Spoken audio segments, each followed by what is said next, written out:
Assalamualaikum warahmatullahi wabarakatuh. Perkenalkan Bapak-bapak, Ibu-ibu Dewan yang terhormat. Nama saya Royal Sembahulun, pelaku wisata. Kami juga ada asosiasi kelompok sadar wisata. Sangat mengapresiasi pertemuan ini, kemudian juga kepada bapak-bapak dewan yang terhormat yang telah melakukan inisiatif untuk pembangunan perda. Baik, kalau saya tadi Pak Dewan ya, Pak Ketua Komisi, kemudian kakanda saya Bu Mariana di sini, saya pribadi meminta untuk perda ini di stop dulu gitu. Saya punya alasan di sini ya, yang kemudian menjadi lucu bagi saya. Kita ujuk-ujuk diajak membahas tentang draft perda. Lalu yang dokumen yang mau kita perdakan itu mana gitu. Ini kan sebenarnya melegalkan dokumen. Dokumen itu apa? Produk Riparda.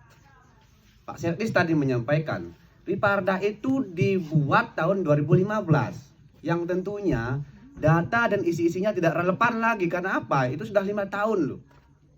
Contoh misalnya, kami 2014 membuat master plan di sini bersama SDP Bandung. Tahun ini sudah nggak relevan lagi itu. Kenapa? Karena sudah banyak yang tereksekusi, banyak yang terbangun. Jadi kalau misalnya dokumen Riparda pada tahun 2015 itu yang digunakan sebagai data menyusun naskah akademik, maka ini adalah kacau balau namanya. Semestinya yang dibuat itu adalah revisi dokumen, lalu menyusun naskah akademik sebagai persyaratan perda, bukan tiba-tiba menyusun naskah akademik lalu memerdakan. Ini yang kita perdakan ini kosong. Kalaupun ada, saya yakin dokumennya, ayo kita baca sama-sama. Di sini misalnya jelas ya di Raperda ini, di Sembalun mau dibangun A, B, C dan C. Disitulah nanti ya sebagai acuannya itu adalah di dokumennya. Mestinya kita diberikan ketika membahas naskah akademik dulu itu, kita diberikan dokumennya dulu, karena dokumen itulah menjadi dasar para akademisi itu untuk menyusun naskah akademiknya. Lalu kemudian menjadi perda. Nah, ini alasan saya kenapa saya meminta ini untuk stop. Sebaiknya dikembalikan lagi tahun depan menjadi inisiatif eksekutif untuk membahas secara detail dokumen yang akan diperdakan itu. Jadi kalau kita menganggap naskah akademik itu sebuah dokumen, itu salah itu. Itu jelas salah. Kemudian RT/RW kita juga sekarang sedang dibahas, dan saya kira besok Senin depan ini ada laporan antara, udah lanjutannya. Karena apa ya? Karena dokumen Riparda ini juga akan disondingkan dengan di situ. Jangan kemudian nanti ini disahkan sementara dokumen itu dibangun tahun 2015, sehingga banyak pasti yang tidak sesuai. Ingat ya, tahun 2016 juga keluar ada peraturan menteri terkait dengan penyusunan Riparda. Kita menyusunnya tahun 2015. Pasti di sana banyak perbaikan-perbaikan juga yang harus mengacu dengan peraturan menteri. Pernah nggak kita baca?